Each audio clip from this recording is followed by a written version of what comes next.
اور مفتی صاحب ابھی ہم نے ساری باتوں کی ولاگنگ کی اور ساری، تو اس کے جائز ناجائز کی کیا ہے؟ کچھ لوگ اس کو جائز کہتے ہیں، کچھ ناجائز بھی کہتے ہیں، تو آپ کے ہاں کیا دلیل پائی جاتی ہے؟ دیکھیں یوٹیوب کی ارننگ جو ہے نا وہ ایڈورٹائز کی ارننگ ہے. بہت زیادہ سوال پوچھا جاتا ہے. اچھا ہم پہ تو لوگ کچھ اس طرح کی بھی الزام لگاتے ہیں، اس سے پھر بڑا افسوس ہوتا ہے کہ یہ مولوی لوگوں نے اپنے لیے حلال کر دیا یوٹیوب کو. ٹھیک ہے، اس کی ارننگ کو.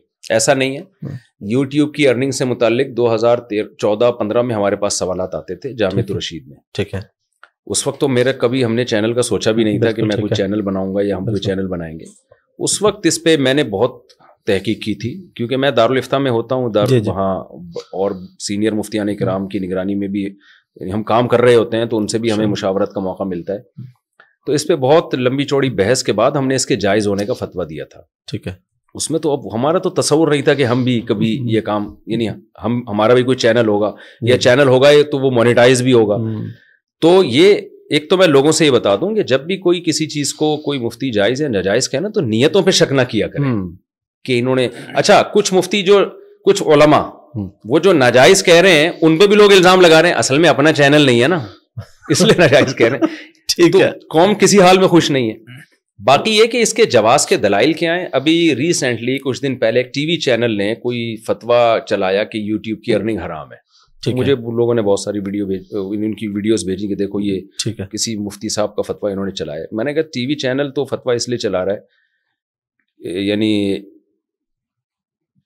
اس کی کوئی لاجک سمجھ میں نہیں آتی، کیونکہ جو سورس آف جو جس طرح سے یوٹیوب کے ذریعے ارننگ ہوتی ہے تو ٹی وی چینلوں کی ارننگ کا بھی وہی ذریعہ ہے. ان کو ڈائریکٹلی چینل والوں کو بتائیں کہ آپ جو یہ فتویٰ اتنا پھیلا رہے ہیں نا، شاید آپ یہ چاہتے ہیں کہ یوٹیوب سے لوگ ٹی وی کی طرف آ جائیں تو وہ پھر بھی فائدہ نہیں ہوگا، اس لیے کہ وہ بھی ایڈورٹائزمنٹ کی ارننگ ہے، یہ بھی ایڈورٹائزمنٹ کی ارننگ ہے.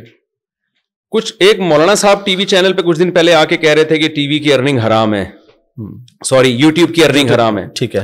تو میں نے کہا یہ ان کو میں کہوں کہ آپ کے ساتھ جو 2-4 اور مولانا بیٹھے ہوئے ہیں، یا آپ کو بھی ہو سکتا ہے پیسہ، ٹی وی والے پیسے دیتے ہیں اور دینا بھی چاہیے، کیونکہ وہ جب کسی عالم کو بلا رہے ہیں تو پیسہ کما رہے ہیں، ظاہر ہے ان کا فرض بنتا ہے کہ جس کے کما رہے ہیں ان کو بھی دینا معاوضہ. بہت سے علماء نہیں بھی لیتے اور بہت سے لیتے بھی ہیں، تو جو لیتے ہیں وہ بھی ٹھیک کرتے ہیں.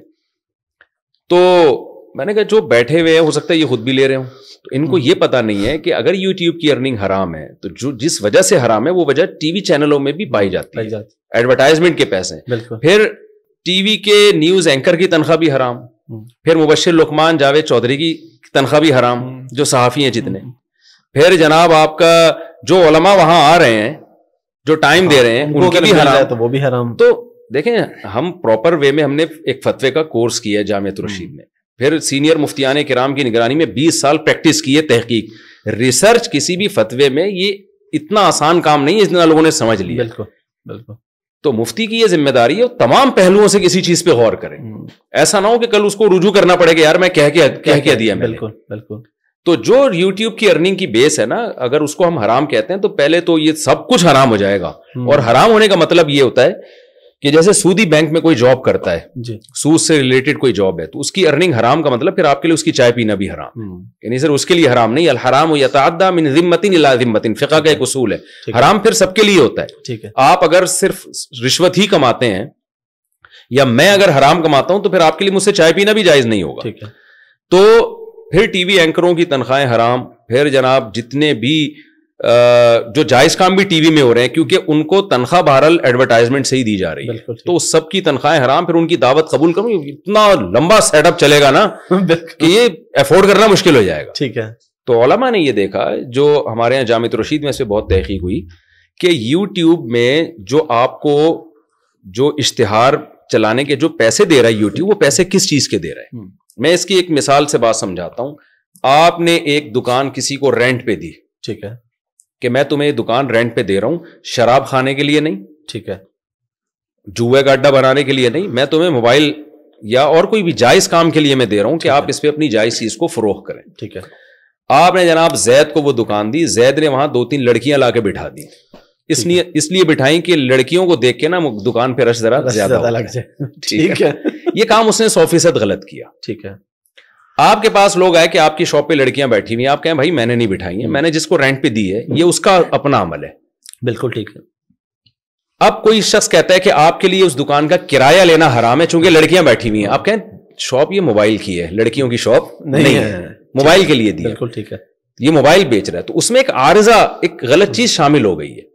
تو اسی طرح جب ہم یوٹیوب کو اپنا چینل دیتے ہیں, مونیٹائز کرتے ہیں, تو ہم یوٹیوب کو اجازت دیتے ہیں کہ آپ مختلف کمپنیوں کی پروڈکٹ کو اس کے ذریعے پروموٹ کر سکتے ہیں. ٹھیک ہے, شیمپو ہے, صابن ہے, کوئی بھی ٹافی ہے, کوئی بسکٹ ہے, ہم اس کے آپ کو یعنی پبلسٹی کے لیے اس کی پرمیشن دے رہے ہیں. یوٹیوب بھی ہمیں اس کی پبلسٹی کے پیسے دے رہا ہے. بالکل.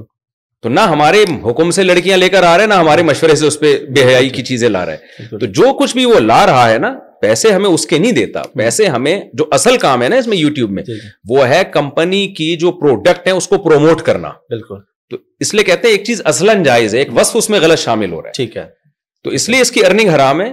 لیکن یہ ہے کہ بہرحال جو کمپنیاں اس طرح کے فحش اشتہار بناتی ہیں ان کے عمل کو بھی ناجائز کہا جائے گا, اور ان کمپنیوں کو منع کیا جائے گا کہ آپ ایسے اشتہار نہ بنائیں. لیکن آپ کی طرف اس کی نسبت نہیں ہوگی, آپ کی طرف نسبت نہیں ہوگی اس کی. اور ہاں, اگر اشتہار ہی ناجائز چیز کا چل رہا ہے, شراب کا اشتہار چل رہا ہے یا کسی فلم کا اشتہار چل رہا ہے, اس اشتہار کی آمدن حرام ہوگی. اسی وجہ سے ہم کہتے ہیں یوٹیوب سے جو لوگ بھی کما رہے ہیں نا, وہ اپنی آمدن میں سے 5-10% ایک اندازے سے صدقہ کریں, کیونکہ اس میں حرام کا عنصر شامل ہو جاتا ہے. ٹھیک ہے.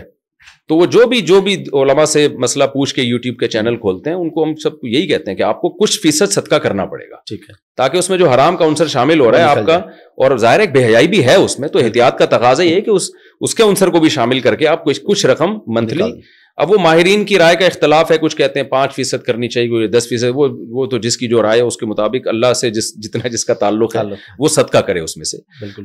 اب لوگ کہتے ہیں کہ احتیاط پر عمل کیا جائے نا, احتیاطاً حرام کہہ دیا جائے, تو پھر بات یہی ہوتی ہے کہ احتیاطاً آپ جب حرام قرار دیں گے نا ایک چیز کو, پہلی بات تو یہ حلال حرام کے لیے شرعی دلیل چاہیے نا.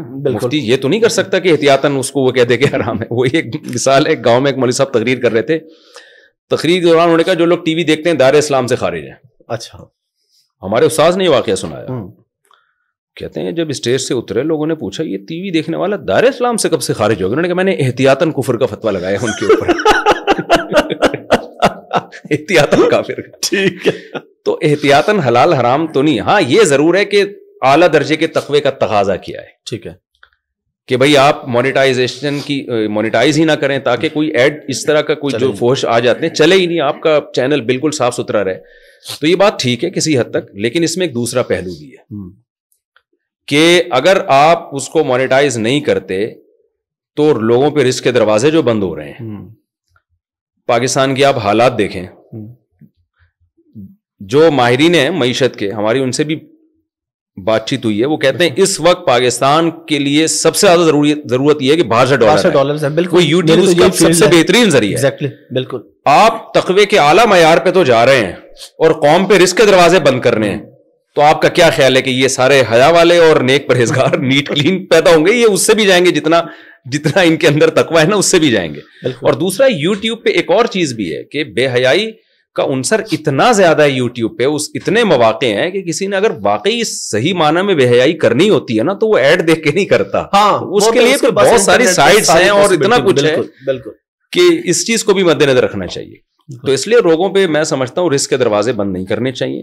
یوٹیوب کی دنیا سے ایسے غریب لوگ جن کے پاس کوئی قابلیت تھی, یوٹیوب نے ان کو زمین کی پستیوں سے اٹھا کے آسمان کی بلندیوں تک پہنچا دیا. اور باہر سے آپ کے ملک کو ضرورت ہے اس وقت, تو یہ تو ایک بہت بڑا ایک سورس آف انکم ہے. اس میں ایک پہلو اگر ہے تو اس پہلو کے علاوہ 20 دوسرے پہلو کو بھی دیکھا جائے. پھر اگر ہم دوسرے چینلوں کو مونیٹائزیشن کی اجازت دیتے ہیں تو ہماری بات پھیلاتے زیادہ ہیں پھر وہ, تو یہ بھی ایک عنصر ہے اس میں. تو یہ سب ہے. اس لیے بیٹھے بیٹھے فتویٰ دے دینا کہ حرام ہے ناجائز ہے یہ آسان ہوتا ہے. ہم جب فتویٰ دیتے ہیں تو اس میں بہت سارے پہلوؤں پہ علماء غور کرتے ہیں, اس کے بعد کوئی رائے قائم کی جاتی ہے اس پہ. اب میں آپ سے یہ تو نہیں پوچھوں گا کہ آپ کتنے پیسے کماتے ہیں ایگزیکٹلی, کیونکہ ساری بات ہے گھروں میں. ویسے آپ کے گھر والوں کو پتا ہے آپ کتنے کماتے ہیں؟ نہیں. اچھا, سب ان کو میں کہتا ہوں سب بتا دوں, ہاتھ پاؤں کٹوا دوں. اچھا, اسے آپ کو بھی پتا کتنے کماتے ہیں. لیکن ماشاءاللہ, اور ماشاءاللہ ہم دیکھ رہے ہیں یہاں پہ بھی آپ کے پاس کافی اسٹاف ہے, کافی لوگوں کا ساتھ سلسلہ بھی جڑا ہوا ہے. جی.